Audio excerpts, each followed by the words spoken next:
kui sa täna tööandja brändinguga ei tegele, siis suure tõenäosusega järgmises majandustsüklis sa jääd hätta. On ju, et läbipõlemine on ka üks teema, millest ka meil koolis on juttu ja see valdkond võib olla selline, kus on nagu hästi palju vaja kogu aeg toimetada. Mida mina näen on see, et miks enamik ettevõtted nagu failivad või nagu läbi kukuvad, on see, et nad üritavad nagu kõik ühtemoodi kuidagi kõlada. Et ma olen sinuga selles mõttes nõus, et ega turunduses sa ei saagi kõikidele meeldida. Kui tööle, siis rõõmuga.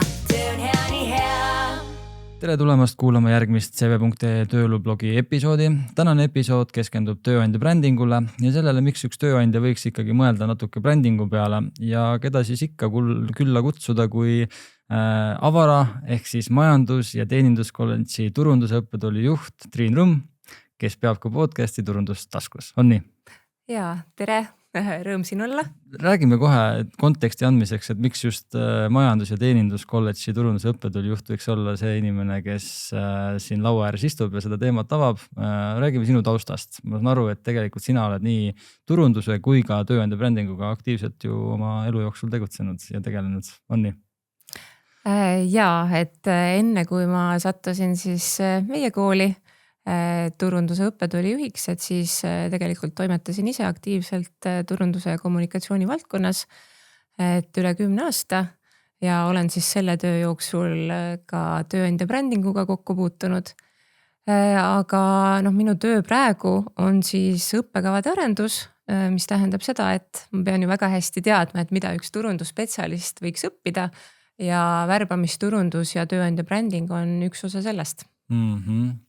Okei, räägime koolist, majandus- ja teeninduskolledž uue nimega Avara. Ma ise olen Tallinna majanduskooli tudeng, õppisin turundust. Vilistlane ikkagi, jah, tähendab. Nii et mulle nagu kuidagi see seos selle tööandja ja siis selle turunduse ja brändingu vahel on nagu väga lähedane ja ma saan aru, et ka teie koolis õpetatakse personali juhtimist, eks ole. Et räägi sellest koolist lähemalt, et kuidas see kool nii nagu laia eriala valikuga on? Et tõepoolest, et tegelikult siis meie kool on just värskelt brändi muutuse, ütleme, et nii nime muutuse kui siis ka rebrändingu läbi teinud. Et varasemalt siis kõikidele tuttav Tallinna majanduskool on 1. jaanuarist 2026 majandus- ja teeninduskolledž Avara. Ja see nimi, lihtsalt nimi ei muutunud, vaid tegelikult siis tulenevalt kutseharidusreformist on siis liitumaas, ütleme, et paberi peal saavad need koolid liidetud suvel, aga et siis 3 kutsekooli, majanduskool, teeninduskool ja osaliselt ka siis tööstushariduskeskus. Et tuleb selline suur siis rakenduslikku haridust pakkuv kolledž ja eks varsti juba hakkab meil ka vastuvõtukampaania pihta. Ja ütleme, et valdkonniti, et mida siis majandus- ja teeninduskolledžis õppida saab, et siis on jäänud nii-öelda Tallinna majanduskooli majandusega seotud erialad nagu või ütleme valdkonnad, et meil ongi siis turunduse valdkond, et kus siis mina toimetan, et seal saab õppida turundusspetsialistiks ja sotsiaalmeediaspetsialistiks. Siis on meil ärinduse valdkond, kus on näiteks väikeettevõtja, sellised kvaliteedispetsialist, sellised erialad. Administratiivtöö on siis üks valdkond, ongi personalispetsialisti eriala kuulub sinna, et me ei saa õpetada juhte, et kuna me oleme 5., ütleme, et meie maksimaalne tase, mis me pakume, on 5. taseme kutseharidus, et siis seal eristatakse väga seda, et spetsialist ja juht, et meie õpetame spetsialiste, mis ei välista seda, et inimesed, kes meil spetsialistiks õpivad, saavad mõne aasta pärast ka juhi rolli, on ju. Et on see ja administratiivtöö hõlmab ka näiteks sekretäri eriala ja raamatupidamist, mille poolest siis meie kool, või ütleme Tallinna majanduskool varasemalt kindlasti väga tuntud juba on. Aga lisaks siis tulevad teeninduskoolist, meil on siis iluteenindus, kus on siis näiteks juuksurid, muud sellised erialad, siis on kokad, pagarid, kondiitrid, ja ka rätsepa eriala, mis siis tuleb tööstushariduskeskusest veel üle. Et ütleme nii, et ma arvan, et nii meie oma inimestel on veel see pilt natukene selline, et on vaja keskenduda, aga ka väljaspoole, et ma usun, et see nõuab natukene harjumist, aga kõige lihtsam ongi siis mõelda nii, et mida õpetati varasemalt teeninduskoolis, mida õpetati varasemalt majanduskoolis ja tööstushariduskeskuses siis rätsepa eriala. Et igal juhul kutsun inimesi siis vaatama avara.edu.ee on meie värske kodulehe aadress. See on veel ka täiendamisel, aga juba saab siis sinna veebikoju nii-öelda kiigata ja vaadata, et milline on see uus bränd, mida seal õpetatakse ja kui on siis vastavas vanuses ja etapis inimesi, et siis kutsun kõiki kandideerima ja vanuse mõttes ma just mõtlen seda, et meie kool ka keskendub nüüd rohkem rakenduslikule keskharidusele, et kui varasemalt siis majanduskool oli selline 5. taseme kutseharidust pakkuv, mis tähendab seda, et sai pärast keskharidust tulla õppima, et siis nüüd on tegelikult võimalus ka noortel, kes lõpetavad 9. klassi. Et tulla siis meie kooli. No ütleme niimoodi, et igasugused kolledžid ja rakenduslikud haridused või praktilised haridused on tööandjate jaoks üks kullatsoon nii-öelda, kus siis leida endale kandidaate, töötajaid ja tulevikus miks mitte ka juhte, kes siis nagu seda ettevõtet hakkavad edasi arendama. Küll aga kõikide nende spetsialistide ja erialade püüdmiseks on vaja näha vaeva. Turundada iseennast kui tööandjat, et need spetsialistid ikkagi tööandjat üles leiaksid ja see ongi nagu see meie tänase ju episoodi põhipoint, eks ole, et miks me räägime just sinuga siin, sest et sul on päris hea ülevaade sellest, et mida need õpilased otsivad, mida nad näevad tööandjates ja ka minul nagu tööturu poole pealt on, et me võib-olla üheskoos leiame need mingisugused tööandja brändingu nüansid üles, et mille peale siis võiks iga tööandja siis mõelda. Ma olen püüdnud seda nagu episoodi üles ehitada siis sellises nagu turundustunneli mudelis ja vaatame, et hakkame otsast minema, vaatame, kas ja kuhu me jõuame. Sina proovi siis anda siis kui kolledži esindajana ülevaade, ma proovin siis tööturu esindajana, vaatame, kas me saame hakkama. No deal, lähme teele. Aga kas sa nõustud minuga, kui me ütleme, et number 1 asi on see awareness või tähelepanu tõstmine üldse, et millega üks tööandja peab nagu vaeva nägema, et okei, et õpilane nüüd õpib avaras ehk siis majandus- ja teeninduskolledžis, lõpetab selle eriala või tegelikult üldse nagu hakkab praktikat näiteks alguses vaatama.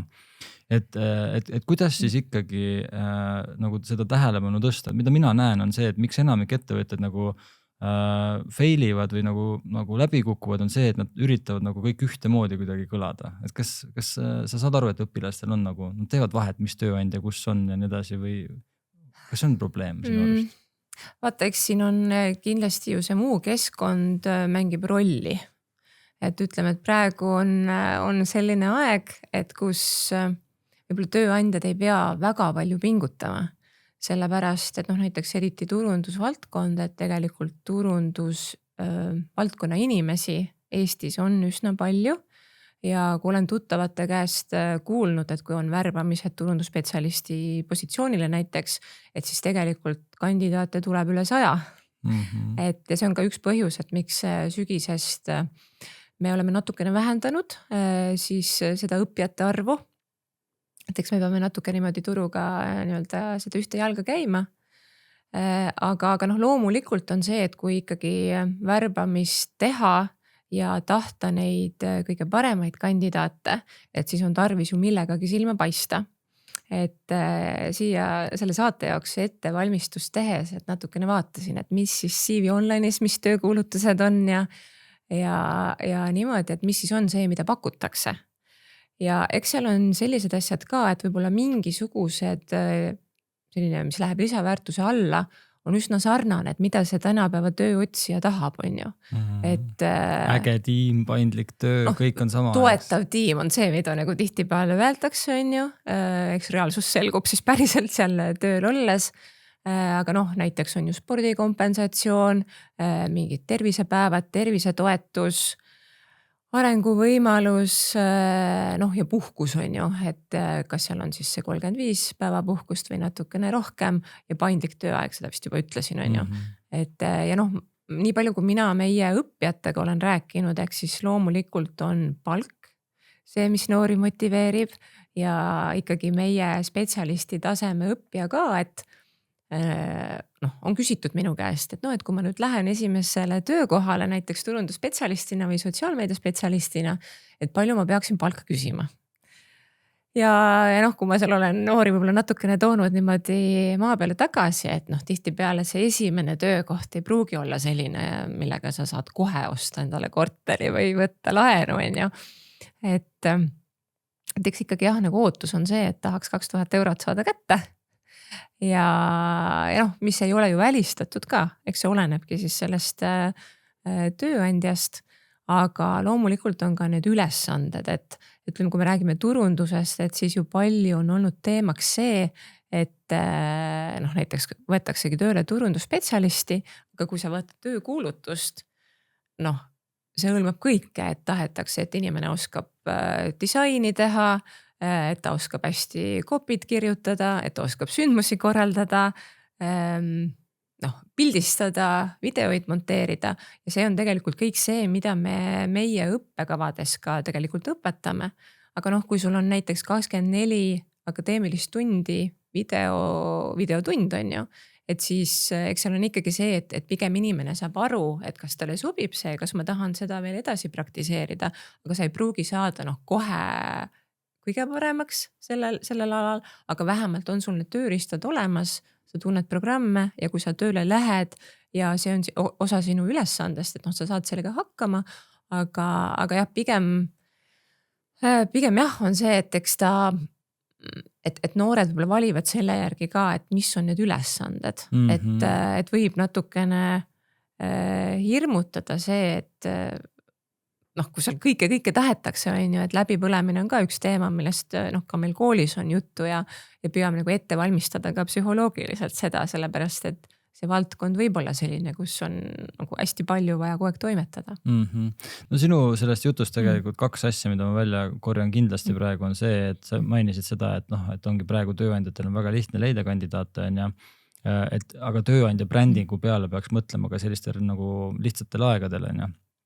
Et põhimõtteliselt, kui sa täna tööandja brändinguga ei tegele, siis suure tõenäosusega järgmises majandustsüklis sa jääd hätta nagu, sest et esiteks sa ei ole praktiseerinud seda tööandja brändingut, sa ei ole mainet kujundanud ja kui sa sellega vaeva ei näe, siis need turundusspetsialistid, kes täna võib-olla kraabivad ust ja ukse taha jäävad, tulevikus ei tule enam sinna, sellepärast, et sa ei ole lihtsalt tööandja brändingut hästi teinud, on ju.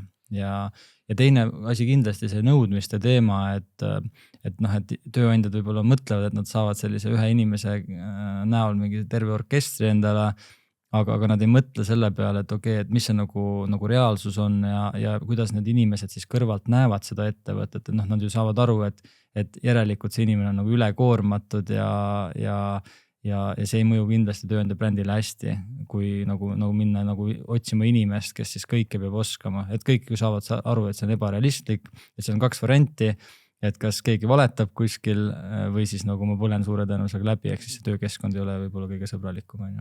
Nojah, kuigi eks seal tuleb ju AI tööriistade areng ka, et ikkagi, mis siin väga jõudsalt läheb ja ajas hästi kiiresti muutub, et noh, täitsa tõenäoline, et tegelikult varsti ongi see, et sa pead lihtsalt oskama seda kvaliteeti hinnata ja teadma kõiki neid suundi, on ju.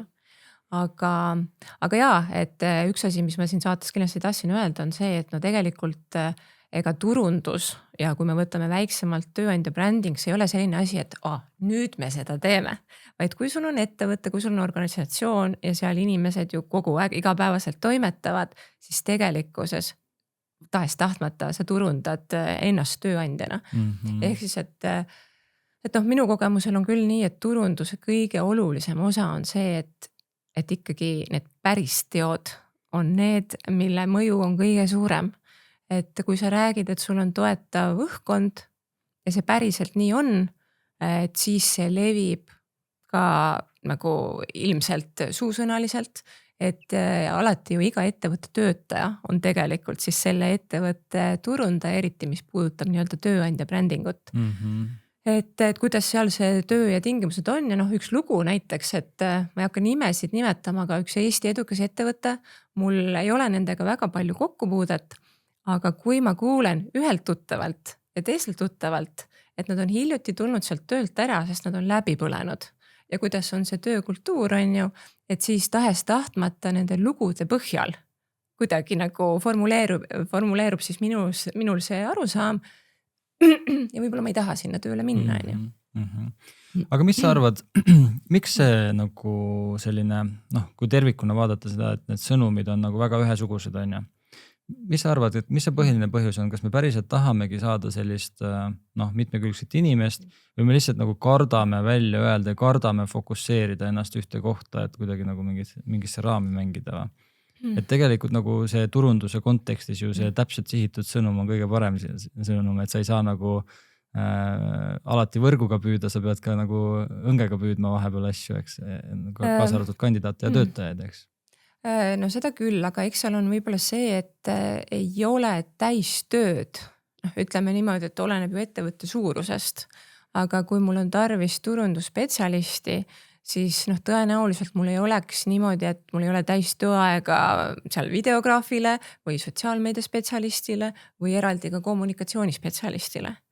Et see võib olla üks asi ja eks paljudes ettevõtetes on ju tegelikult nii, et värbad selle kõige parema kandidaadi antud juhul ja see töö natukene ikkagi ise nagu rullub siis lahti. Et milles see inimene kõige parem on ja eks ju alati saab siis, näiteks ütleme, et kui tõesti see pildistamine ei ole selle turundusspetsialisti kõige tugevam külg, aga ta on hästi tugev veebilehe haldamises, copy kirjutamises, uudiskirjade tegemises, et siis ju saab seda ühte asja näiteks ka väljaspoolt sisse osta. Nii et ikkagi me tulemegi tegelikult kohe selle järgmise selle turundustunneli või employer brandingu tunneli juurde, mis ongi nagu positioning ehk siis sõnum ja selle nagu eristumine, eks ole. Et ma saan aru, et sinu hinnangul ka siis ikkagi see tööandja bränd võiks nagu leida need tugevused enda ettevõttes sees ja selle ümber nagu kujundada need sõnumid lõpuks, eks ole. Et siis sellest nagu, et kus sa siis positsioneerid seda enda ettevõtet, enda tiimi, enda kollektiivi ja kõike seda, mis suunas liikuma hakata. No igal juhul, et selles mõttes, et ma arvan, et seda ka tehakse, et tööandja brändingu suur osa oleks see, et alguses kaardistada ära seda hetke olukorda, on ju, et mis on päriselt need asjad, et mida siis meie praegused töötajad meie ettevõttes kõige rohkem hindavad. Et kindlasti saab seda teha lugude baasil, et kuidagi koguda erinevaid lugusid, kogemusi ja seda kasutada ära siis selleks tugevuseks. Aga kus see nagu see tugevus või see positioning või positsioneerimine nagu ajas kaduma läheb, sest et mida ma näen, me näeme kõik, et need sõnumid on väga sarnased, eks ole, seda eristumist on nagu vähe, kanalite valikud on väga sarnased või üldse nagu, et kas seal on mingisugune, ma ei tea, trend, mida sina näiteks näed või nagu spetsialistina, et kus see võib kaduma minna või see nagu ma leian selle ja ta ajas nagu hägustub natukene. Üks asi, mille peale ma mõtlesin, on see, et kui ma vaatasin ka eile neid erinevaid töökuulutusi, et siis seal tuuakse välja, et me hindame mitmekesisust. Ehk siis justkui, et mul on tööpakkumine, aga me hindame mitmekesisust, kõik erinevad inimesed on oodatud, ehk siis, et siis sa ju justkui ei saagi seda nüüd hakata niimoodi suunama, et tegelikult ma tahaksin võib-olla sinna sotsiaalmeedia spetsialisti rolli 20-ndates inimesi, kes on TikTokis, Instagramis, võib-olla on ju väga osavad. Et võib-olla selles töökuulutuses lihtsalt ei ole nagu hea tava seda välja tuua. Ja. Äkki kardetakse ühiskonna reaktsiooni, sest ma tean, et väga palju on nagu mingid Euroopa Liidu seadused reguleerivad, kuidas sa võid midagi sõnastada ja kas sa võid eristada mehi, naisi, vanuseliselt inimesi ja nii edasi. Et kas see võib ka olla üks nagu põhjus, siis eks tööandjad üritavad siis nagu, et kui ei lubata midagi teha, siis lähme lihtsalt sellise tavalisega.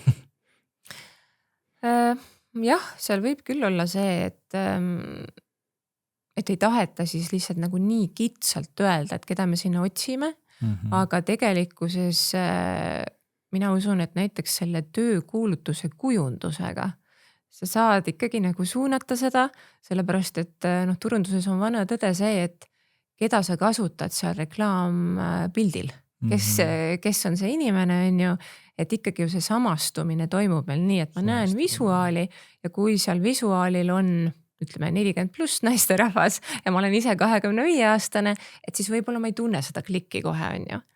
Ja siin oli hea näide, et vaatasin, et praegu näiteks CV Online'is on Põhja Regionaalhaigla vist mingi 4-5 töökuulutust oli üleval, lihtsalt sirvisin neid, et mida seal pakutakse. Ja hästi huvitav oli tegelikult see, et see visuaal oli igal kuulutusel erinev. Et see oligi täpselt nii, et kui seal oli, on ju, otsitakse õde, siis oli seal selline visuaal, kirurgidel oli seal midagi muud, siis oli seal sotsiaalmeedia või ütleme sisuloojat otsiti, et siis seal oli jällegi nagu teise inimese pilt, et tegelikult hästi palju saab selle visuaaliga mängida. Ja seal on see ka, et kas see visuaal ikkagi kõnetab mind selles osas, et see on päris inimene. Et vahest ikka kasutatakse ju AI pilte ja üha raskem on aru saada, aga tegelikult ikkagi silm nagu kuidagi tajub ära, et kas on see päris inimene, kas ma tunnen seda samastumist või tundub natukene võib-olla liiga selline klantspilt. Aga jällegi ma tulen selle juurde, et kui ikkagi inimesel on tööd vaja, et eks ta siis vaatab selle järgi, et mis on see minu valdkond, kuhu ma sobin kandideerima, et kus need nõudmised vastavad sellega, mida minul on pakkuda. Ja see siis võib-olla tööandja jaoks sellel hetkel ei olegi nagu nii suur probleem. Aga ütle, sina kui turunduse inimene, kas kõigil on üldse võimalik meeldida kui oma sõnumite ja positsioneerimisega, et kas on võimalik üldse see, et sa teedki kogu oma employer brandingu ja tööandja brändi selliseks, et see meeldib kõigile? No kui tahta hästi turvaliselt minna, et siis kõikidele sa ei saa ikkagi meeldida sellepärast, et võib-olla mõni just vaatabki, et see on liiga igav, kui ta on hästi turvaline ja siis ei pruugi meeldida, on ju. Et et ma olen sinuga selles mõttes nõus, et ega turunduses sa ei saagi kõikidele meeldida, ja sa tegelikult pead valima selle, et kes on täpselt see sinu sihtgrupp ja keda sa siis seal on ju tahad kõnetada. Et aga ikkagi turunduses silme paista, et võib-olla, et kasutada siis seda eelarvet maksimaalselt, et mida rohkem sa eristud tegelikult või kuidagi teed midagi natukene uue nurga alt, et seda parem. Et mõned näited, hiljuti oli siin kuldmuna siis auhindade jagamine ja mulle turundushuvilisena siis kõik need tööd pakuvad huvi ja ma võtsin reaalselt selle aja, et ma igal õhtul, mul läks 5 päeva umbes, et igal õhtul vaatasin siis üle neid kuldmuna finaliste. Mitte ainult võidutöid, vaid kõiki neid, kes nii-öelda jõudsid siis finaali. Ja seal ei olnud eraldi sellist, ütleme, tööandja brändingu kategooriat, aga mitmed tööandja brändinguga seotud tööd siis jõudsid finalistide hulka. Ja tuleb siis Politsei- ja Piirivalveameti kampaania meelde, et nendel oli siis selline põnev kampaania, et oli see sõnum vist nii, et politsei otsib sind. Ja see oli siis nii on ju videona kui ka raadioreklaamina ja päris huvitavalt tehtud, et politsei otsib sind, et see võib olla ju natukene ka selline hirmutav, aga tegelikult siis sõnum oli selles, et sa ei pea olema otseselt õppinud seda varem, aga kui sa oled sportlik, õigete väärtustega, et siis politsei otsib sind tööle. Et see oli päris selline hea. Okei, aga ma eeldan, teades PPA tausta siis ja seda, kui hästi nad oma tööandja brändingut teevad, siis ma kujutan ette, et nad mõistavad hästi enda sihtgruppi ja seda nagu target audience, eks ole. Ja see ongi nagu tegelikult ju turundusmudelis selline järgmine samm sellest sellest sõnumist ja positioning eristumisest, et keda me siis sihtima hakkame, eks ole.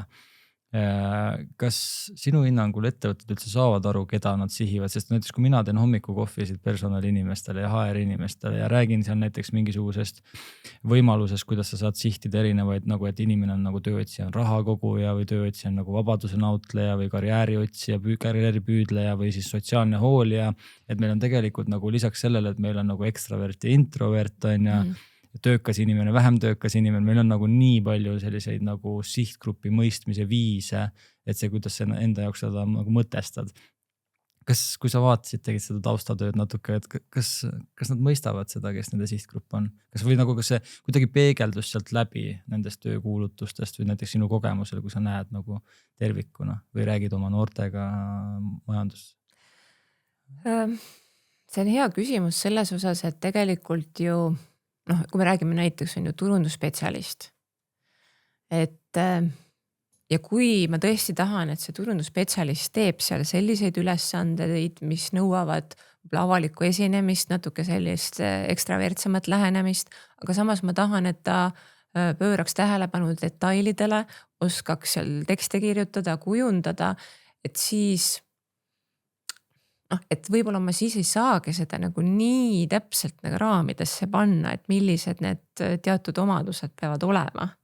Et ma mõtlen jälle võib-olla näiteks IT-valdkond, et mis võib olla selline, et kus kuidagi on natukene kindlam suund, et millele sa saad seal nagu rõhku panna. Aga kas te tänapäeval saaksid näiteks kasutada AI valdkonnas kindlamat suunda, arvestades kõike ümberringi toimuvat ja nagu AI-d või seda IT suunas, et nagu IT juunior arendajatel on täna väga raske tööd leida, eks ole. Et kas sa nagu saaksid seda kasutada kui kindla suunasõnumiga näiteks? Mis sa arvad? Et see on päris nagu keeruline küsimus, eks ole. Ma saan aru, miks tööandjad on hädas sellega lõpuks. On ju. Aga kui sina oleksid tööandja, näiteks peaksid otsima endale alluvaid juurde, kuidas sina nagu lähtuksid või üritaksid näiteks õiget sihtgruppi tabada? No ma selles mõttes, et ma oma praeguses rollis majandus- ja teeninduskolledžis siis turundusõppetooli juhina, et üks minu tööülesanne on leida õpetajaid. Et siin varasemalt on olnud päris selliseid perioode, et kus ma olen välja töötanud mitu uut õppekava ja mul oli vist üks aasta selline, kus ma võtsin numbrites kokku, et ma värbasin või aitasin siis värvata meie kooli 33 uut õpetajat. Ja eks seal on see, et ma mõtlen, et kuidas me seda tegime, et ikkagi sul on ju need spetsiifilised valdkonna teadmised, millele sa rõhku paned siis seal töökuulutusel, aga töövestluse etapis on see, kus sa vaatad, et kas see inimene, kas tal on eelnevat kogemust ja kas ta tegelikult sobib õpetama.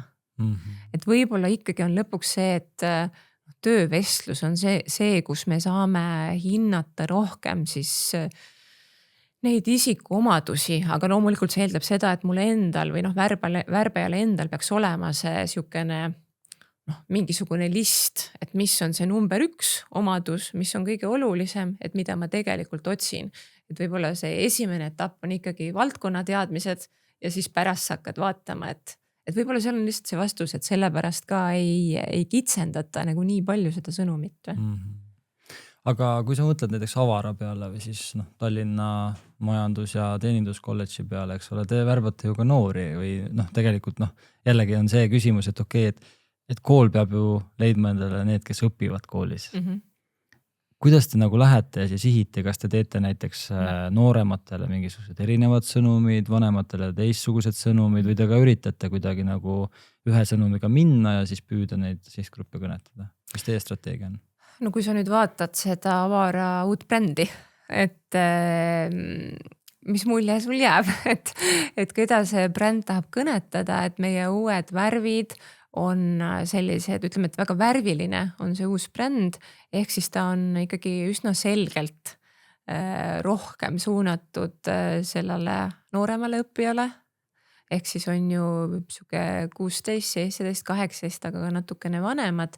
Ja kuna meil on nii lai see värvispekter, et eks me saame oma kujundustes sellega ka natukene mängida, aga seal ongi see, et kus see strateegiline koht on ju.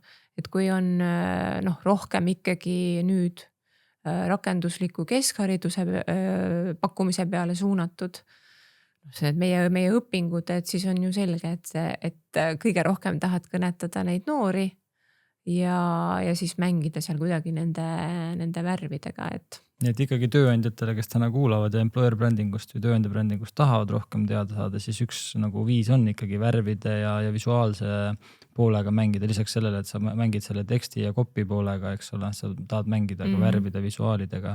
Et see töökuulutuse disain või mingisugune video, kus sa jagad midagi, et see peab olema ka ikkagi sihtgrupile sihitud. Nojah, ja lõpuks on ju ikkagi ka see kanal, kus kohas sa siis neid sõnumeid levitad, et meie koolil hetkel ei ole veel TikToki kanalit, et me oleme seda kolleegidega palju arutanud, et noh, me peaksime ikkagi sinna kuidagi jõudma, et ongi, et sa võid ju seda nii-öelda noortele bränditud kujundusi jagada, aga kui sa jagad seda Facebookis, kus võib-olla ei ole neid noori nii palju, et siis noh, see ei pruugi nendeni ikkagi jõuda, on ju. Teil on vist selline, no hästi palju on sellist oma töötaja poolt toodetud sisu läheb peale employer brandingus, et noh, inimeselt inimesele ikkagi, et kui teine inimene kutsub, et teie puhul vist oleks päris lihtne see, et panete noored ise TikTok'i tootma ja küll need noored ka siis tulevad, eks ole, et nad ühelt poolt näevad, et see on nooruslik keskkond ja teiselt poolt nad näevad, et noortele antakse võimalus kasvada, areneda ja praktiseerida mingisuguseid asju, eks ole. Et see on ka võib-olla üks nagu märksõna. Jah, me oleme varasemalt pakkunud küll meie sotsiaalmeedia spetsialisti eriala õppijatele siis praktika raames seda, et nad saavad hallata meie kooli sotsiaalmeedia kanaleid, noh siis Instagrami ja Facebooki on ju ja noh LinkedInis oleme me ka praegu. Ja see on, ta on olnud jah, selles mõttes nagu lühiajaline. Et aga eks ta võtab ikkagi, et ütleme, et kui see noor alles õpib ja ta teeb praktikat, et see võtab ikkagi meie oma inimeselt ka päris palju energiat. Et eks seal on see tasakaalu koht on ju, aga ma olen tegelikult sinuga nõus, et oleks ju lahe pakkuda noortele seda ja et paljud koolid seda tegelikult ju ka teevad, ma mõtlen isegi nagu keskkooli tasandil, et kus siis seal 11-12 klass saab teha mingeid videoid ja reelse, et ma arvan, et noortele kindlasti mõjub kõige paremini. Ja, mul tuli hüppas siin pähe selline mõte, et võib-olla miks tööandjad natuke konservatiivsemad on see ka, et nad kardavad nagu eksida või nagu anda sellist valet sõnumit, sellega kontekstis, et anda noortele nagu võimalus sisu toota, tuli just viimaste valimiste videomeelde, kus pandi poliitikud tantsima ebasündsalt ja siis see tegelikult tekitas rohkem pahandust, kui ilmselt sellele erakonnale tulu tõi, eks ole, kus ma ei tea, kas peaministri või ministrit pandi seal tantsima imelikult, eks. Ma ei taha nimetada, ma vist tean küll seda. Ma täpselt ei mäleta, ma tahan faktiga eksida, aga et see võib ka alati olla, et tööandjad kardavad kuidagi ikkagi sattuda sellesse negatiivset nagu kommentaaride laviini või nagu sellise kuvandi laviini, et nagu üritavad turundust teha, tööandja brändingut, aga siis eksivad mingisuguse asjaga. No vaata, kui me räägime praegu sellest näitest, ma tean küll, mis erakond see oli, et ma ise panin tähele, et pigem see võib-olla ei olnudki see sihtgrupp, kellele nad seda tantsu tegid, kes kriitiliselt suhtus. Sest mina märkasin Facebookis, ütleme vanema generatsiooni seas neid kriitilisi kommentaare, et mida TikToki põlvkond sellest arvas, et seda ma ei tea. Nemad panid ainult like. Et võib-olla. Ja näiteks ma olen ise käinud meil karjääripäevade raames, oleme käinud erinevates on ju koolides, et rääkida, mida meie pakume ja et noored tuleksid meile kandideerima. Ja siis ma olen huvi pärast küsinud, et näiteks seal on siuksed 15-16 aastased, on ju 9. klassi lõpetajad, et keda te jälgite. Ja minu üllatuseks näiteks siin aasta tagasi kõige populaarsem nimi, mida noored nimetasid, oli Jüri Ratas. Sellepärast ta vist ka aasta influenceri tiitli võitis. No võt, et midagi siis järelikult seal nagu tehti õigesti. No mina ise ka tavaliselt tööandjatele, kui nad tulevad meie poole näiteks, et nad tahaks tööandja brändingu lahendusi saada või midagi, siis ma nagu alati julgustan mõtlema nagu natukene ägedamalt kui lihtsalt see tavaline corporate konservatiivne lähenemine, sest et ja see sõnum neil on, et ära muretse. Et nad tihti ma näen, et nad muretsevad, eks ole, aga ma üritan ka öelda nagu, et ärge muretsege nii palju, et et ühele ei meeldi, teisele ikkagi meeldib, on ju. No aga eks siin kindlasti tuleb mängu see, et ikkagi nüüd turundusjuht või kommunikatsioonijuht, et temal peab olema see ühiskonna tunnetus, et mis antud hetkel ikkagi on okei ja mis ei ole, et on ju siin viimasest ajast päris palju näiteid, et kus tehakse, ma ei tea, kas mingi sündmus, midagi muud sellist ja mis siis kuidagi kui avalikkuseni jõuab, et tegelikult ikkagi toob kaasa väga palju mainekahju, mis ju tagajärjena võib-olla tekitab ka selle, et inimesed ei taha mingi aeg sinna tööle kandideerida.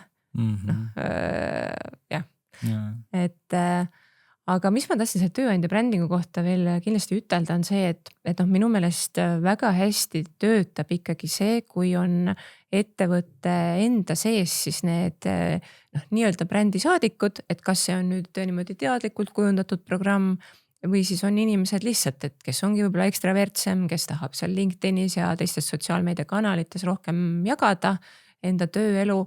Et see kuidagi mõjub ikkagi, ma arvan, igasugusele sihtgrupile kõige paremini, et see ei ole selline, et ma sulle nüüd siin otseselt turundan, vaid et see tundub kuidagi niimoodi ehtsam. Nagu kolmanda osapoole soovitud sisuliselt. Ja meenutasin erinevaid näiteid, et üks selline väga ammune näide selle kohta, et kui ma nüüd ei eksi, et see oli võib-olla isegi aasta mingi 2013, 2014, et kus siis Facebooki kasutati, aga kindlasti mitte nii aktiivselt, kui praegu kõik inimesed seda teevad. Ja mul on siiamaani jäänud meelde siis selline videoklipp, kus oli Playtech, siis on ju tarkvaraarendusettevõte Tartust alguse saanud. Ja seal oli siis niimoodi, et üks siis naisterahvas hakkas sealt töölt ära minema ja ta oli teinud sellise elektroonilise laulu nagu oma töö sisu kohta. Ja siis see laul oli siis postitatud Facebooki ja see oli nagu nii äge, sellepärast et esiteks, et see ei tundunud vähemalt selline, et seda oleks tehtud kuidagi suure turundustiimiga koostöös, vaid et inimene, kes väga pühendunult tegi seda tööd, läheb nüüd oma karjääriredelil edasi, aga tahaks endale väga head mantlipärijat, on ju. Ja siis kuidagi need laulusõnad esiteks, et see oli oma looming, on ju. Tänapäeval AI-ga me saame teha väga lihtsasti selle, aga 2013 ilmselt ei olnud nii lihtne. Ja see minu meelest küll nagu läks sellel hetkel viraalseks ja ma usun, et tõi nendele väga palju kandidaate ja juba see, et see on mulle siiamaani nagu meelde jäänud, et on minu meelest päris hea näitaja. Mis ma ise näen on võib-olla see, et turunduse inimesed natuke julgemad kui personalispetsialistid. Et teil seal majanduskolledžis ilmselt või Avaras on nagu väga hea võimalus, kuna te õpetate nii personalispetsialiste kui ka turundajaid, et nad kuidagi omavahel ka koostööd panna tegema, et siis see järelkasv oleks selline, et juba järelkasv nagu ettevõttes sees tööandja või siis see HR-osakond ja siis turundusosakond teeksid rohkem koostööd või vähemalt mõistaksid üksteise vajadusi paremini.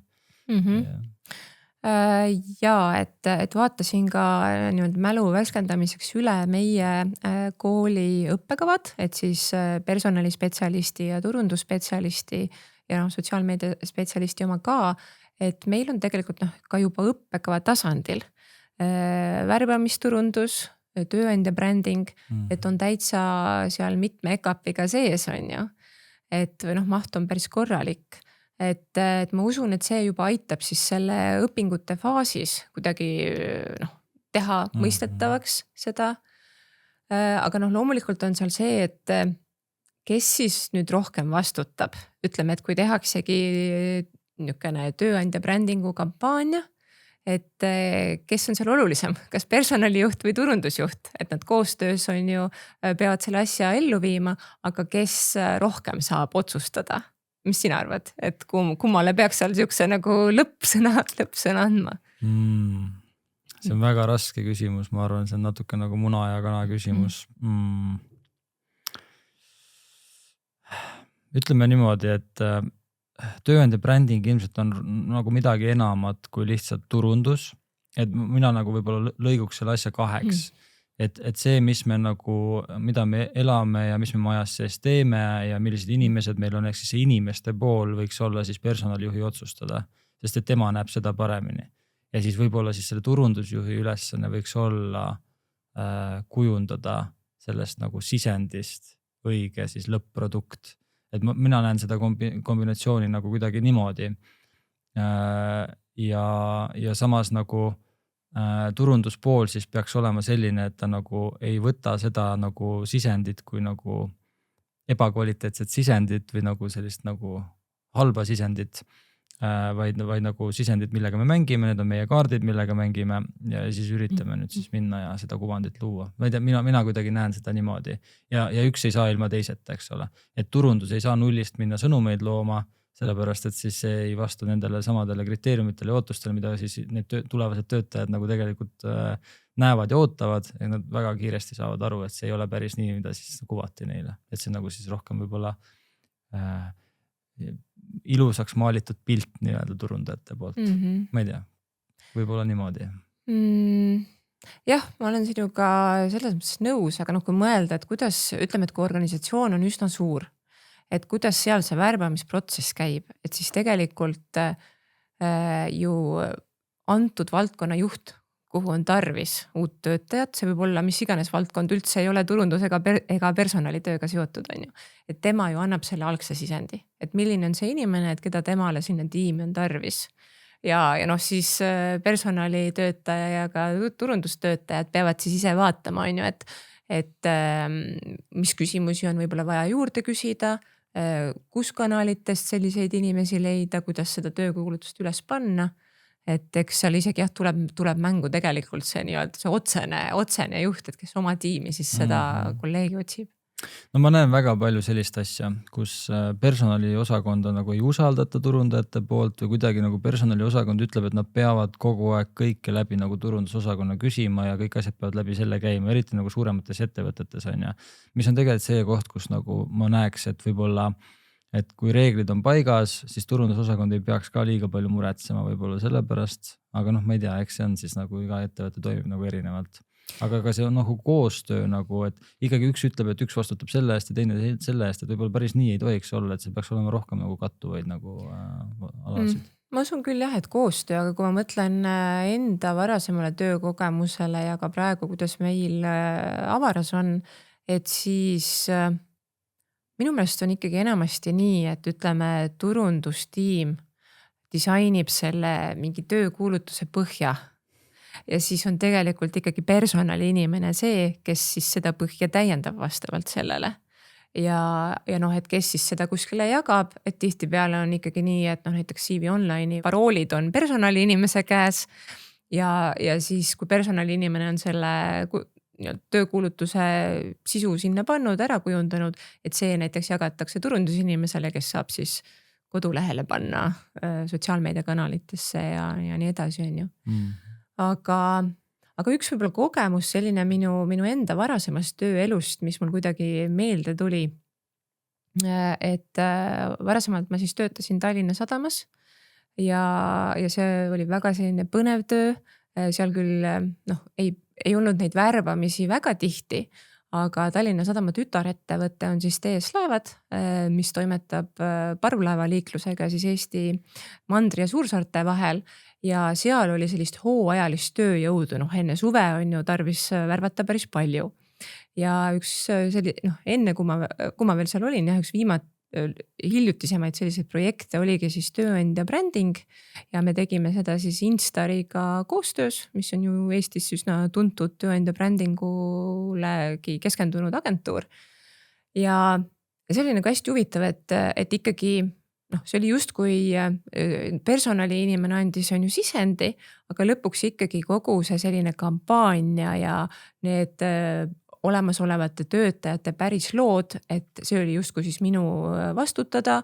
Me käisime seal koha peal, tegime päris inimestest fotosid, tegime ka videograafi abil, tegime sellised ilusad filmid on ju ja see ikkagi tollel hetkel ma arvan, et ta eristus päris hästi, sest Instari poolt oli meile siis pakutud välja see selline kangelase motiiv. Et turundusinimesena sa võib-olla tead, et sellised on ju lood ja kuidagi see kangelase aspekt seal, et see mingi hetk oli päris selline trendikas. Aga tasub siis mõtelda nii, et mis siis selle tavalise või ütleme selle inimese teeb päriselt kangelaseks ja et kas see sobib, on ju. Aga antud konteksti puhul, et kuna siis parvlaevade nimed tulevad, kes on sõitnud, et Tõll, Leiger, Piret, et need tulevad nii-öelda nendest müütidest, saarte kangelastest, et siis ta sellel hetkel nagu sinna konteksti sobis minu meelest päris hästi. Ja just hiljuti vaatasin, et nad endiselt nii-öelda sõidavad nende lugude najal, et ongi seal see slogan midagi sellist, et tule meile vägilaseks, ole meie Tõll või Piret, on ju. Et päris selline huvitav. Aga siis selle sama asjaga tuli meelde ka üks kunagine näide, kus seda kangelase motiivi võib-olla ei olnud nagu nii hästi läbi mõeldud ja mis sai siis toona sotsiaalmeedias väga palju kriitikat, et oli see siis üks RMK kampaania, ja oli seal siis selline plakat, et mees harvesteri peal metsas on ju metsa maha võtmas ja siis slogan oli midagi sellist, et meie metsakangelane on ju. Noh, mets on praegu teema, et metsakaitsjad ja paljud seal kritiseerisid seda, et mis te siis nüüd päriselt ütlete, et kuidas te selle inimese siis selleks kangelaseks teete, on ju. Okei, ehk siis ikkagi see sõnum, jah, ma ei tea muidugi, kuidas see mõjuda võis, eks ole, sellele brändile tervikuna, aga samas, kui sa harvesteri otsid, eks, või harvesteri juhti otsid, siis tema jaoks see võis kõnetada, hoolimata sellest, et ümberringi inimesed võib-olla nägid seda teistmoodi. Sest teades natukene mul suguvõsas ka on nagu harvesteri juht ja tegelikult nad ei tee ainult paha, sest metsa tulebki nagu ju hooldada ja töötleda, nagu see on nagu ikkagi ka oluline osa sellest, et mets kunagi kasvaks, täisväärtuslik mets ja nii edasi, et metsa tuleb ju harvendada ja nii edasi, on ju. Et seal on nagu alati ka mingisugused küsimused lõpuks, et võib-olla nad tabasid sihtgruppi päris hästi sellega, on ju. Jah, kuna ei ole ise kuidagi seotud, et siis ei tea, kuidas see mõjus. Ma lihtsalt mäletan seda, et see selles mõttes läks nagu viraalseks, et inimesed olid üsna kriitilised. Aga turunduses on loomulikult see, et mis asi on üldse turundus. Et seda kui ma alustasin turundusspetsialistina, ma üldse nagu niimoodi ei mõistnud, aga praegusel hetkel, et tegelikult on ju see, et kuidas meid tajutakse. Et põhimõtteliselt kõik nagu koondub selleni, et me mängime nende värvide, nende sõnumite, aga ka väga palju meie tegudega ja see on see, mis nagu kokkuvõttes moodustab selle taju. Ja inimese taju mõjutavad tema väärtushinnangud, tema uskumused on ju, ja siis tegelikult võibki olla nii, et üks inimene vaatab seda reklaamikampaaniat ja tajub seda niimoodi ja muutub väga kriitiliseks, aga keegi teine siis vaatab, et väga hästi tehtud on ju. Et võib-olla see on ka turunduses selline riskantne koht, aga samas jällegi, et mida tugevam bränd, mida parem turundus, et siis lihtsalt suurem mass tajub seda brändi või seda ettevõtet samamoodi. Minu jaoks on alati olnud selline küsimus, nagu mis on turundus, umbes sarnane küsimus, nagu autokoolis kunagi küsiti, et mis on tee. See oli nagu kõige raskem küsimus autokoolis, et siis sul on mingi 4 varianti ees, et nagu mis on tee ja kõik need vastused on samasugused. Et see on nagu, see on nagu väga, väga raske, ta on nagu nii filosoofiline kuidagi, et iga inimese jaoks see tähendabki midagi muud, samamoodi nagu iga inimese jaoks employer brandingu sõnum võib tähendada midagi muud, eks. Et mingi täpselt sama sõnum, täpselt sama visuaal, aga inimesed mõistavad seda täiesti erinevalt. Jah, aga seal ikkagi tuleb, ma ütlen, et otsustes tuleks siis lähtuda sellest, et milliseid sõnumeid tõenäoliselt suurem hulk inimesi mõistab samamoodi. Ja seda ei pea lihtsalt tunnetuse põhjal tegema, vaid meil on ju hästi palju erinevaid andmeid, statistikat, miks üldse tehakse kogu aeg erinevaid uuringuid on ju, et see ongi see, et me saame teada, et kui suur hulk siis ühtemoodi mingitest asjadest arvab. Lisaks sõnumitele ja tunnetusele tegelikult on see, mis meid mõjutama hakkab, on see, et mis on see value proposition ja pakkumise sisu tervikuna, eks ole, et sellest kogu selles müügi või turundustunnelis, see on üks olulisemaid osasid, sest et kui ma ikkagi palka ei saa nii palju, kui ma tahan, siis uuringud näitavad, et palk on number 1 asi, mille järgi nagu otsustatakse ikkagi lõpuks ka. Kas näitavad? Ma olen kuulnud seda, et... See on müüt. See on niimoodi, et palk on nagu baashügieen ja siis sa vaatad midagi muud. See on mingisugune HR maailma müüt, kus nagu, et tegelikult realistlikult, kui me vaatame, siis ilma palgat ikka inimesed tööd ei tee. Et sul on vaja lihtsalt elada, on ju. Et see natukene... kuidagi on selline nagu õhuloss, mida HR valdkonnas on ehitatud, aga uuringud tegelikult nagu inimesed võtavad palka nagu iseenesest mõistetavana, vaata, ja siis nad vastavad nagu, et okei, mis see nagu palgast järgmine võiks olla sisuliselt. Vähemalt mina olen nagu enda jaoks seda mõtestanud niimoodi, mida mina näen nagu, et toimub, on ju. Aga ikkagi, et nagu, kuidas sina näed, et kui pakkumine on kehva, kas tööandja brändinguga on võimalik seda kehva pakkumist tegelikult nagu maha müüa? Või turundada. Sa mõtled siis lihtsalt, et näiteks palk on väike? Palk on väike, töö asub kaugel, paindlikkust täielikult puudub näiteks. Logistika peale läheb tund aega päevas, paindlikkust ei ole, pead iga päev kohal käima ja palk ei ole ka kõige parem. Aga employer branding on hea. Ja mis selle employer brandingu heaks teeb siis? Sõnumid on head, kõik mõistame ühtemoodi, need on väga nähtavad igal pool. tippagentuurid on need teinud. Kas sellega on võimalik? No seal kindlasti ju sõltub ka sellest, et kas need asjad kõik on seal töökuulutuses juba nii-öelda nähtavad.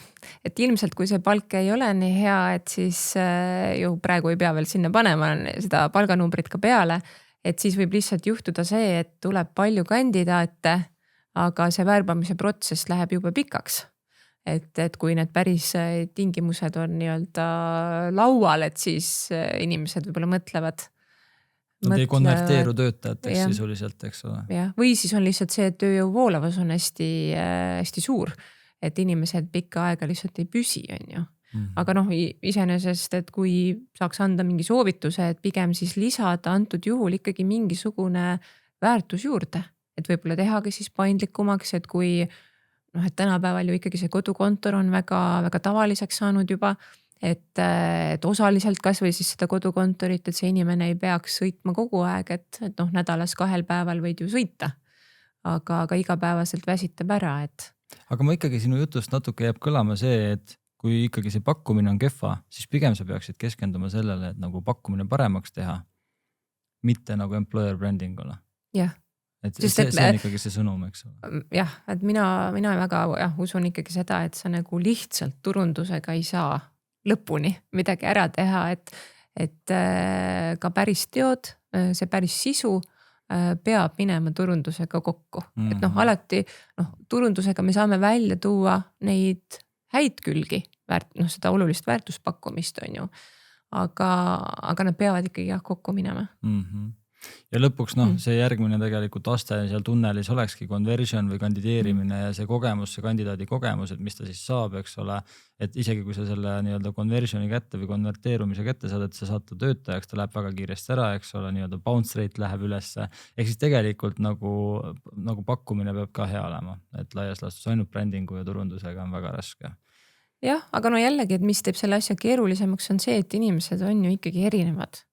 Et mõnele võib-olla üldse ei meeldi kodukontoris tööd teha, on ju.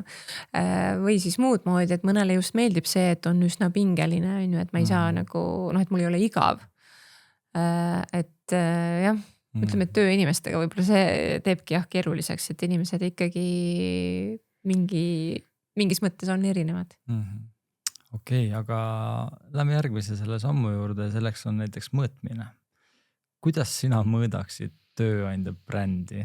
Nagu, ma ei räägi ainult mingisugusest rahast, eks ole, et kuidas sa seda nagu brändi ennast mõõdaksid tööandjana? No on ju uuringuid, on ju, et parim tööandja tehakse selliseid uuringuid ka, aga mis küll ei pruugi anda jälle 100% seda täit pilti, sest minu teada need uuringud natuke maksavad raha ja kõik ettevõtted ei osale seal, on ju.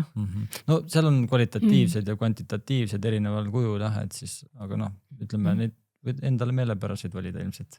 Mina osaleks kõigil, kui nagu ütleme tasuta uuringutes osaleks kindlasti kõigil, kutsuks üles oma töötajaid hääletama, enda sugulasi, sõpru, kõiki, eks ole. Aga üks võimalus on uuringutes osaleda või mingeid uuringuid võtta. Kuidas veel? Kuidas sa nagu näiteks turunduslikult mõõdaksid?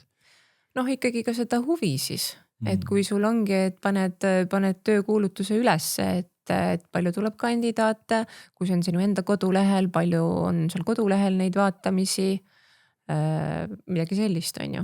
Ja loomulikult ei ole ainult kandidaatide arv, vaid tegelikult ikkagi just sobilikud kandidaadid. Et seda ma olen ka näinud, et ikkagi tuleb seda, et inimesed kandideerivad sellistele kohtadele, kus neil ei ole üldse isegi nagu neid sobilikke eeldusi on ju. Et mis teeb muidugi siis värbaja töö jällegi keeruliseks, et sa pead seal, et sul tuleb palju kandidaate, aga pärast vaatad, et 100 võib olla 20 või midagi niisugust, mis üldse nagu tegelikult sobiksid selle tööga kokku.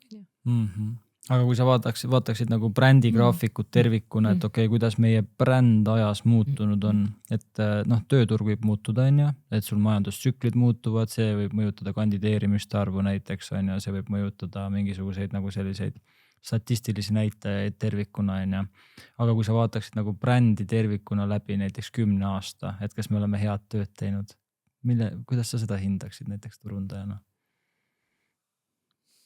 Kas me oleme noh, jällegi näiteks Tallinna Sadama näite puhul, et meie ikkagi osalesime igal aastal siis nendes erinevates uuringutes, et sealt sa saad, et eriti kui sa osaled samas uuringus, et see annab sulle ju aastate lõikes siis sellise info. Et kui täpselt samamoodi samadel meetoditel tehtud uuring, ühel aastal andis meile seal, ma ei tea, 8. koha ja nüüd oleme 5. Et siis see räägib, et on midagi hästi tehtud, on ju. Ja noh, üleüldse, et selline, kas inimesed üldse on sellest ettevõttest midagi kuulnud, on ju. Et tegelikult on meil ju väga palju ettevõtteid, kes toimetavad, neil on olemas töötajad, aga võib-olla nad on sellised väikesed, seal B2B, et kes ei tee nagu nii palju siis sellist turundust, et oleksid kõikidele kuidagi kogu aeg silma ees. Ja no lõpuks ilmselt sa vaatad ka seda, et kas töötajad püsivad, kelle sa leiad, järelikult sa oled nagu mingite väärtustega täppi pannud, on ja lõpuks kõik see, et kas see töö või nagu see tiim on komplekteeritud sellisena, nagu sa tahad, eks need kõik asjad lõpuks mängivad ka rolli, aga seal on juba igasugused muud personali mõõdikud, mida sa saad siis jälgida ilmselt, eks. Ja no võib-olla mida annab ära teha värbamise protsessis veel, mis läheb küll nüüd turundusest natuke nii-öelda kaugemale, aga et kaasata siis neid kolleege sinna valikuprotsessi. Et ongi nii, et kui valitakse tiim inimest, et siis ei ole ainult näiteks see otsene juht ja personali inimene, kes on seal töövestlusel, vaid võib-olla võttagi siis see otsene kolleeg, kellega tal tuleb väga palju koostööd teha, et tema ka laua taha. Ja et saab siis juba selle värbamisprotsessi jooksul vaadata, et kes siis oleks see meie tiimi nagu kõige parem nii-öelda kõige sobivam osa või jah. Okei. Proovime selle tunneli lukku panna ja võib-olla ühe lausega võtta, et kui sa peaksid ühe asja Eesti nii-öelda siis tööandja turunduse maastikul näiteks kohe ära parandama, mis see oleks, kui sa nagu oled nüüd nagu väliselt vaadanud pärast vestlust natuke mõtiskled, on mingid mõtted tekkinud, mis sa näed, et mis see kõige suurem probleem Eestis just on? Oskaksid sa midagi välja tuua? Sa võid vaadata ka nagu turundust tervikuna või ettevõtteid tervikuna või ettevõtteid, et millised on nagu top tööandjad, meil finantssektoris on suuremad pangad on top tööandjad tihti peale, eks ole, suured telekomid on hinnatud kõrgelt. Aga mis võiks olla üks asi, või nagu julgustuseks öelda tööandjatele, mille poole nad võiksid püüelda? No millest me oleme juba rääkinud, et ikkagi, et see pakkumine vastaks tegelikkusele ja et siis seda tõeliseid neid väärtusi siis ka turunduses välja tuua. Ja et ikkagi panna oma inimesi, kes töötavad juba seal turundama, et kas see on siis nii-öelda brändisaadikute programm või lihtsalt videopildis fotodena kasutamine. Ja see juba tegelikult ju annab aimu, et kui head tööd sa seni oled teinud, et kui sinu organisatsioonis teed üleskutse ja keegi ei ütle, et mina tahan olla see, kes on seal reklaami nagu, et siis ilmselt tuleb natukene veel vaeva näha, on ju. Aga et kui sul on seal inimesi, kes on hea meelega nõus, et jah, et ma olen meie ettevõtte fänn ja ma hea meelega olen ka kuskil reklaamplakatil, on ju, et see juba annab vaimu, et midagi on hästi tehtud ja see meelitab siis neid teisi inimesi ka. Ja võib-olla seal on ka sellised variandid, et kuidagi ikkagi pidevalt majasiseste vahenditega näidata seda igapäevatööd. Et saab ju sotsiaalmeedias teha sisu, et oma inimesed näitavad, mida nad teevad, aga jällegi mõned sellised hiljutised näited, mis seal Kuldmuna konkursilgi välja tulid, et jällegi see oli Politsei- ja Piirivalveamet, aga samas ka vanglateenistus või kuidas seda nüüd kutsutakse, et nemad mõlemad organisatsioonid siis hiljuti tulid välja selliste tõsielu seriaalidega. Et oli siis TV3-s oli siis vanglateenistuse selline tõsielu seriaal, mis näitas seda kuidagi nii-öelda telgitaguseid tegelikult suhteliselt esmakordselt. Ma küll ise seda seriaali ei vaadanud, aga ma tutvusin selle tööga. Et see on ju tegelikult ka see, et inimesed esiteks hindaksid meie teenuseid rohkem, mõistaksid, mida seal tehakse, aga samas ka, et see ei oleks inimestele nii võõras, et nad nagu ei kardaks ja tuleksid sinna tööle. ja Politsei- ja Piirivalveametil oli siis selline ka tehtud seriaal siis patrullpolitseinikute tööst, mis on YouTube'is üleval ja ka niimoodi, et noh, päris elulised situatsioonid, kaameramees oli juures, on ju, et mida nad teevad ja samamoodi see, et esiteks olla avatum, näidata, mis on see meie töö sisu ja et päris inimene või noh, et oskaks siis seda hinnata, on ju. Et võib-olla midagi sellist ja just, et see ei pea olema selline väga kallis produktsioon, vaid kui on olemas sotsiaalmeedia spetsialist ettevõttes, et ma arvan, et temal oleks väga huvitav kuidagi iganädalaselt näiteks meie inimeste telgitaguseid kuidagi tuua nähtavale. Ja, võib-olla tõesti, ma võtan selle jutu kokku võib-olla sellega, et ettevõtted, see, mis võiks nagu välja juurida, on see liiga korporatiivne lähenemine asjale, eks ole. Et see tundub olevat minu meelest ka natukene selline tööandja brändingu nagu see Achilleuse kand siin Eestis. Jah, et kui sa korraks mainisid LHV-d näiteks või ütleme pangandust, et siis minu meelest ju LHV teeb väga hästi seda, et nad on ikkagi nendega töötajaskond on ju üsna selline nooremapoolne ja sotsiaalmeedias siis kuidagi hästi niimoodi ongi, et inimeselt inimesele ja et ei ole seda nii suurt korporatiivsust seal, kui võib-olla pangalt võiks oodata, et ja ma arvan, et nad on seda väga edukalt teinud ja mida näitavad ka ju erinevad tööandja uuringud. Top tööandja uuringu tulemused tulevad varsti välja, eks näis, kes see aasta finantssektoris võttis. Mina juba tean tulemusi. Aga kuidas sa näed ise Avara ehk siis nagu majandus- ja teeninduskolledži kolledž tervikuna, kas te nagu suudate nagu tabada seda nagu märki selles kontekstis ka, et te toodate nii-öelda piisava arvu, piisava kvaliteediga spetsialiste näiteks tööandjatele, et kui sa nagu vaatad enda nagu kooli või nagu seda Avara brändi tervikuna, et kas seal on ka mingid nagu kohti, kus te nagu võib-olla tahaksite areneda või te näete, et tegelikult olete tänaseks juba jõudnud sinna, kus te tahate olla? Ja kuidas nagu riigi haridussüsteem, kuidas teid toetab või tööandjad, kas nad ise nagu tulevad teie juurde, ütlevad, et tahaks hoopis midagi muud või et kuidas te kuulate ja kas te teete koostööd näiteks? Ja me muidugi teeme koostööd, et ongi OSKA uuringud on need, millest me väga palju lähtume, aga meil on ka erialaliitudega koostöö. Et ehk siis me teeme seda, me kuulame, mis töömaailmas toimub, aga loomulikult nagu kitsaskoht on see, et esiteks ka on ju OSKA uuringud, et ikkagi need on üsna ajamahukad ja kuna meie maailm praegu, eriti AI ja kogu sellise tehnoloogia arengu tõttu, et ta muutub nii kiiresti, et natukene selline nagu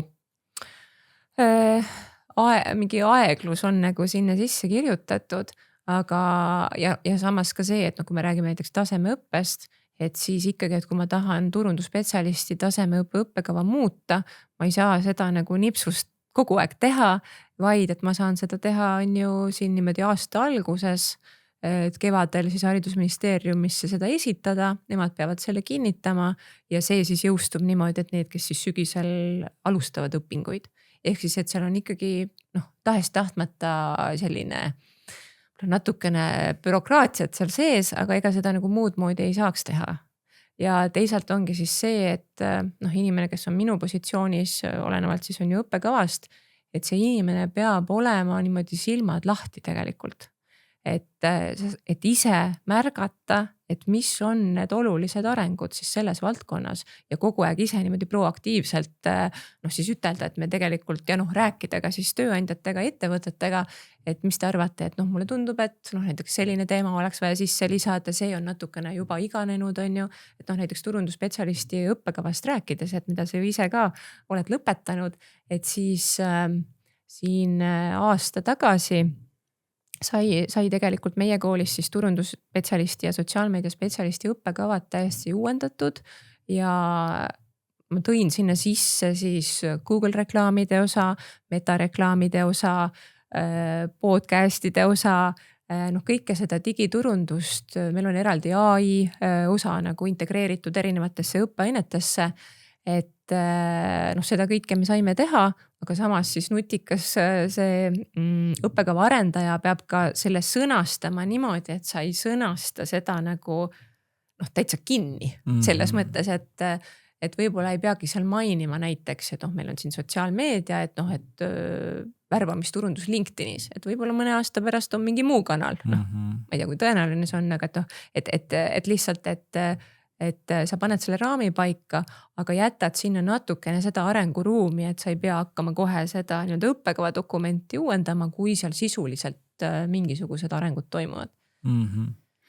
No nagu sa mainisid juba ka ja ka mina ise tulin endise nimega Tallinna Majanduskoolist, ma arvan, et ma kukkusin päris hästi välja, aga lõpuks eks see nii-öelda oma, et kool võib anda sulle midagi, tööandja võib anda ja näidata sulle tööandja brändi raames midagi, aga lõpuks see inimene ise siis peab nagu ka nagu olema tubli ja praktiseerima asju ja ainult nagu see nagu et see, et kui sa näed, et nagu brändingu käigus näiteks midagi lubatakse või mis iganes, et see ei ole ainuke asi, et inimene peab ise ka lõpuks vaeva nägema nii-öelda selles kontekstis on, et ta ei saa nagu võtta, et tööandja lubas mulle, aga kui ma ise midagi vastu ei anna, siis lõpuks ongi. No loomulikult see isiklik vastutus ju igas aspektis ja minule meeldib selline ütlus, et tegelikkuses me saame õppida kogu aeg igalt inimeselt, et iga hetk võib olla meile kuidagi õpetlik, kui me ise taipame kuidagi seda märgata, et mis õppetund siin või seal on ju olemas oli ja ega õppijate pealt on samamoodi, et võib olla nii, et on täpselt sama õpperühma lõpetajad ja ühel inimesel silmad säravad, et ta sai nii palju, ta õppis ennast tundma, ta täpselt teab, mis on need valdkonnad, mis tekitavad temas sellist töist kirge ja võib-olla mõni inimene, kes ise nagu panustas natukene vähem ja ootas seda, et pandaks sulle need teadmised justkui nagu niimoodi kopsikuga pähe on ju, et seda paraku me koolis teha ei saa. Et ikkagi on see, et õppija peab ise väga palju ka panustama, et tegelikult on ikkagi see selline individuaalne osa seal õpingute juures päris suur, et meie saame öeldakse, et meie saame anda nii-öelda selle õnge ja ega kui sa ka lõpetad näiteks selle turundusspetsialisti eriala, et siis ei ole ju nii, et nüüd sa oled valmis turundusspetsialist, et tõenäoliselt sa ka ise oled pidanud igasuguseid erinevaid asju juurde õppima, et oma töös siis hästi hakkama saada, et sinu ajal ilmselt podcasti tegemist ei õpetatud, aga ometi on ju, oled siin nagu väga hästi sellega hakkama saanud, et ja toimetamas, et selles mõttes selline elukestev õpe on see, millele me tegelikult oleme pidevalt rõhku pööranud ja eks me teeme seda edaspidi ka. Ja kahtlemata avarast tulevad väärt turundusinimesed, väärt personalispetsialistid, loodetavasti kuulavad ka seda episoodi ja näevad ja tunnetavad seda turgu seeläbi paremini, et siis oma lisaks akadeemilistele haridusteedele või akadeemilisele haridusele siis ka võib-olla praktilist tööturu tunnetust saada ja see läbi enda pilk ja enda mõttemaailm kujundada, kuidas võiks tööandja brändi hästi teha. Aitäh sulle, Triin, et sa tulid siia episoodi. Jah, aitäh kutsumast. Kõik kuulajad, meiega oli Avara ehk siis majandus- ja teeninduskolledži turunduse õppetooli juht Triin Rumm, kes muideks peab ka enda podcasti Turundustaskus, minge vaadake, uurige, jagage, share'ige, likeige ja miks mitte ka kuulake ja jagage, share'ige siis seda sama podcasti. Järgmise korrani. Kui tööle, siis rõõmuga. Töö on hea, nii hea.